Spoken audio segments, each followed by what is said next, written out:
Carcinoma of the colon, এটা another carcinoma of the colon হিসাবে আমরা পড়বো, অথবা it is a cause of intestinal obstruction সেই হিসাবে আমরা পড়বো।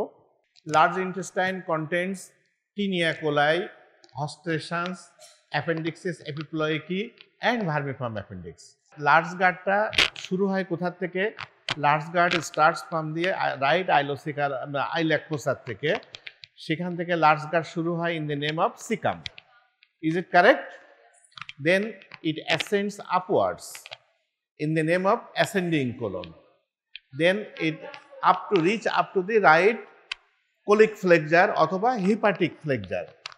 From this hepatic flexure, it turns medially across the abdomen in the name of transverse colon. And from the left colic flexure or splenic flexure, it moves downwards as in the name of descending colon. Then it merge with the sigmoid colon.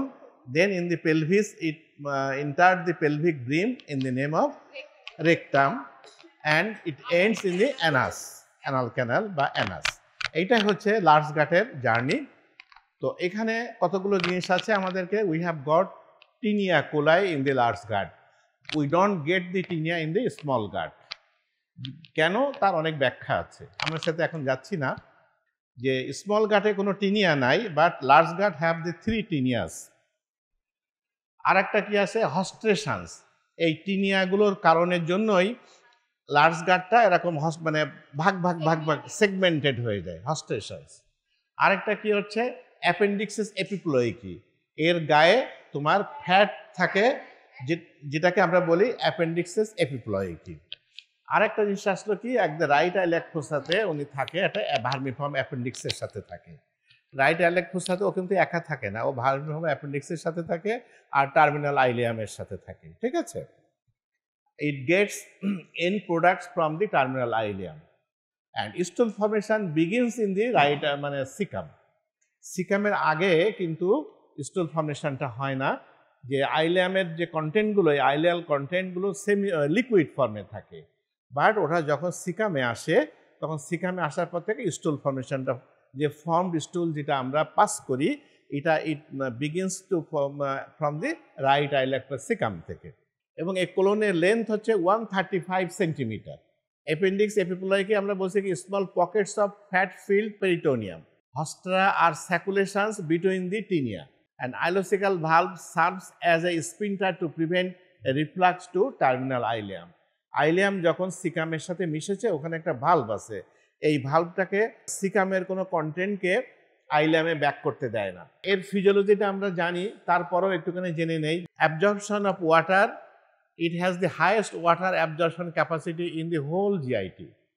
আমরা যে পানি খাই, এর maximum water absorb হয় তোমার large গাট থেকে। আর কি করে লার্জ গাট?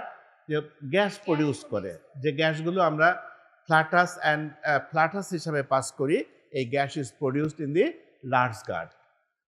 আর presence of commensals which are responsible for production of immunity, ওর ভিতরে অনেকগুলো কমন সেল অর্গানিজম থাকে। Sometimes they are commensals, but at times they are very much dangerous and virulent. এখানে কতগুলো movement থাকে, হঠাৎ the movements, একটা 3 ধরনের মুভমেন্ট থাকে কিন্তু লার্জ গাটে: রেট্রোপ্রোপালসিভ, প্রোপালসিভ অ্যান্ড মাস পেরিস্টালসিস, 3টা। ব্লাড সাপ্লাইটা একটু জানা দরকার, যে কোলনের ডিজিজগুলো পড়তে গেলে আমাদেরকে একটা ব্লাড সাপ্লাই একটু জানা দরকার। সিকাম টু স্প্লিনিক ফ্লেকজার, এখানে পিকচারটা দেখো, হয়তো তোমরা দূর থেকে অত মেনশন করতে পারছো না। নিচে সিকাম, সিকাম থেকে স্প্লিনিক ফ্লেকজার মানে এই পর্যন্ত, এই এরিয়াটা supply by ileocolic, right colic and middle colic arteries of the superior mesenteric artery, তাই তো? অ্যাওর্টার এন্টিরিয়র ব্রাঞ্চ 3টা: coeliac trunk, superior mesenteric and inferior mesenteric. Superior mesenteric আর্টারির যে ব্রাঞ্চ আছে অনেকগুলো, তার মধ্যে থেকে ileocolic, right colic and middle colic artery supply দিচ্ছে তোমার সিট ডাউন সিকাম থেকে লেফট কোলিক ফ্লেকজার পর্যন্ত। Descending colon and sigmoid colon by left colic, sigmoid and superior rectal artery দিয়ে। ভেনাস ড্রেনেজ হচ্ছে বাই করসপন্ডিং ভেন দিয়ে, তোমার superior mesenteric vein and inferior mesenteric vein. এবং এই portal vein formation হচ্ছে কি দিয়ে? Superior mesenteric and splenic. তাহলে আমরা এই যে সুপিরিয়র মেজেন্ট্রিক ভেনটা এবং স্প্লেনিক ভেনটা, যেহেতু ওরা পোর্টাল ভেন ফর্ম হয়ে লিভারে এন্ট্রি নিচ্ছে, তো তাহলে হচ্ছে কি, যদি কোনো গাটের থেকে কোনো ইনফেক্টিভ ফোকাস যদি তোমার সুপ্রামেজেন্টিক ভেন দিয়ে ঢুকতে পারে, তাহলে ও কিন্তু সোজা লিভারে পৌঁছাতে পারছে।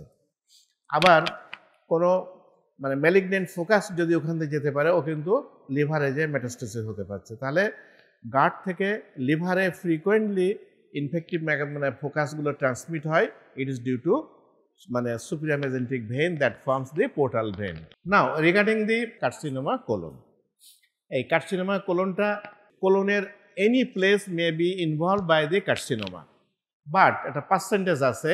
সিকামে 20% কার্সিনোমা ইনভলভ হয়। যে টোটাল 100% আমরা চিন্তা করি, তাহলে দেখা যাবে যে সিকামে কার্সিনোমা রেট হচ্ছে 20%। আচ্ছা, অ্যাসেন্ডিং কোলনে 5%, তারপরে রাইট কোলিক ফ্লেক্সারে হচ্ছে 2%, ট্রান্সভার্স কোলনে হচ্ছে 5%, লেফট কোলিক ফ্লেক্সারে হচ্ছে 2%, ডিসেন্ডিং কোলনে 5%, সিগময়েড কোলনে 20%, অ্যান্ড হাইয়েস্ট হচ্ছে রেকটামে 40%, আর অ্যানাসে হচ্ছে অনলি 2%। তাহলে এইভাবে আমরা ডিস্ট্রিবিউশন পাই কার্সিনোমার ক্ষেত্রে। ইট ইজ তাহলে কমন মানে কোলোনিক কার্সিনোমা যদি আমরা বলি, কমন হচ্ছে তোমার রেকটামে, দিস 40%। নেক্সট কমন হচ্ছে সিগময়েড কোলনে 20%, সিকামেও 2%, অ্যাসেন্ডিং কোলনে 5%, লেফট অ্যান্ড রাইট কোলিক ফ্লেক্সারে 2, অ্যানাসে 2%, অ্যাপেন্ডিক্সে 2%, আর 40% আসছে আমাদের রেকটামে। এখন এই কোলোনিক কার্সিনোমাটা যাদের হয়, হট এভার দি পারমানেন্ট সাইড, কিছু কিছু রিস্ক ফ্যাক্টর কাজ করে। সেই রিস্ক ফ্যাক্টরগুলো যদি আমরা জানি, তাহলে আমাদের জন্য কিছু সুবিধা হয়। দ্যাট ইজ ফ্যামিলিয়াল এডিনোমেটাস পলিপোসিস, এটা একটা ডিজিজ। হেরিডিটারি নন পলিপোসিস কোলন ক্যান্সার। আরেকটা থেকে family history of colorectal carcinoma, অর্থাৎ আমার বাবার ছিল কি মায়ের ছিল, সন্তানদেরও হতে পারে। ফ্যামিলি হিস্ট্রি যে থেকে থাকে, ভাইয়ের ছিল, বোনের ছিল, তাহলে আমরা ধারণা করতে পারি যে আরেকজন ফ্যামিলি মেম্বার অ্যাফেক্টেড হতে পারে। এজ হিসাব করলে usually it affects over the age of 50 years. আরেকটা হলো কি, আরেকটা ডিজিজ আছে আমাদের কোলনে, ইনফ্লামেটরি বাওয়েল ডিজিজ। আমরা এই কার্সিনোমাটা হয়ে গেলে ইনফ্লামেটরি বাওয়েল ডিজিজটা পড়বো। এই ইনফ্লামেটরি বাওয়েল ডিজিজ দুটো আছে, একটা ulcerative colitis and Crohn's disease. এই ডিজিজটা থাকলেও সেখানে কার্সিনোমা হতে পারে। আরেকটা হলো কি, পুয়ার ডায়েট। কিছু কিছু মানুষ আছে পুয়ার ডায়েটের উপর থাকে, দ্যাট ইজ যাদের ইনক্রিজড ফ্যাট, রেড মিট বেশি খায় অ্যান্ড ডিক্রিজড ফাইবার। যারা রেড মিট বেশি খায়, fibrous food that is vegetable খায় না, এবং যারা একটু যাদের বডিতে ফ্যাট কন্টেন্ট বেশি, তাদের ক্ষেত্রে চান্স আছে for the development of colonic carcinoma. আরেকটা আছে alcohol and smoking, ureterosigmoidostomy. সেটা কন্ডিশনটা কি, সেটা হলো কি, যদি কোনো কারণে কোনো অপারেশনের প্রসিডিওরের সময় যদি ইউরেটার তো ব্লাডারে এমটি থাকে, যদি কোনো কারণে ওখানে ব্লাডারটা যদি কোনো কারণে লস হয়ে যায়, তাহলে আমরা কি করি, হয়তো ব্লাডারে কোনো টিউমার হয়েছে, ব্লাডারটাকে এক্সারসাইজ করতে হয়েছে, তখন ইউরিন পাসের জন্য তো ইউরেটার তো ভালো আছে, তা ইউরেটারকে তো একটা ওয়ে দিতে হবে from higher urine will pass. তো সেক্ষেত্রে একটা অপশন আছে কি, যে সিগময়েড কোলনে ইউরেটার ইমপ্লান্ট করে দেওয়া হয়।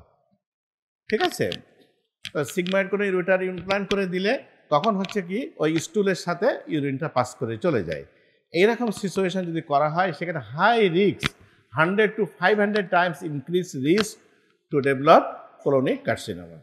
বাট লাইফ সেভিংয়ের জন্য আমরা করি, ইউরেটারের সাথে সিগময়েড কোলনের সাথে ইউরেটারটাকে ইমপ্লান্ট করে দেওয়া হয়।